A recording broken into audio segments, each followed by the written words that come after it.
Eh, Baik, untuk teman-teman yang ingin belajar holistik, saya nasihatkan satu, niatnya yang lurus dulu. Karena Allah tidak akan membukakan ilmu itu kepada orang yang tidak peduli kepada orang lain. Jadi ketika kita peduli kepada persoalan, kasus, semakin kita banyak kasus yang kita tangani, kemudian kita pikirkan, semakin Allah bukakan banyak ilmu kepada kita. Tapi kalau saya pinginnya kasus yang ringan-ringan saja, masuk angin saja, maka Allah bukakan juga atau datangkan kepada dia ke kliniknya ya kasus-kasus yang ringan. Tapi semakin banyak kasus yang ingin dia selesaikan sekemampuannya dia, dan dia sangat memikirkan persoalan itu untuk menolong orang lain, maka Allah akan berikan banyak ilmu kepada orang tersebut. Intinya itu. Jadi belajar apa saja prinsipnya itu. Kemudian belajar pengobatan hendaknya runtut. Kalau hari ini sudah kita kuasai teknik, yaitu di cabang dan ranting, berarti yang belum apa? Akar dan batang. Nah itu kita belajar di akar dan batang untuk kemudian kita semakin paham ranting, cabang dan ranting yang selama ini ilmu itu sudah kita kuasai, akan semakin Allah pahamkan itu.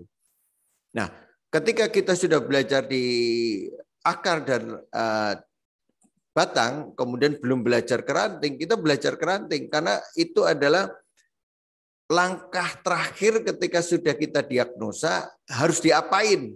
Nah, harus diapain itu teknik gitu. Nah, teknik satu dengan yang lain punya kelebihan masing-masing, maka paling tidak kita menguasai 3 teknik lah. Mau herba, mau nanti pijat, mau satu lagi psikologi misalnya, atau psikis, atau ruqyah, atau apa.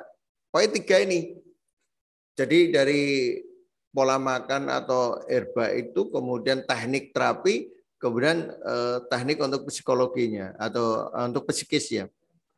Nah, kalau 3 ini minimal dikuasai, kemudian semakin dikembangkan lagi teknik terapinya, semakin diperbanyak, akan semakin lebih baik. Karena akan dia sama aja punya senjata yang banyak untuk menyelesaikan satu persoalan. Tapi kalau dia tekniknya satu, maka penyelesaian persoalan juga hanya bisa dilakukan dengan satu teknik tersebut. Maka berharaplah kepada Allah untuk Allah membukakan ilmu itu dengan apa? Kita memantaskan diri kita untuk Allah bukakan ilmu itu.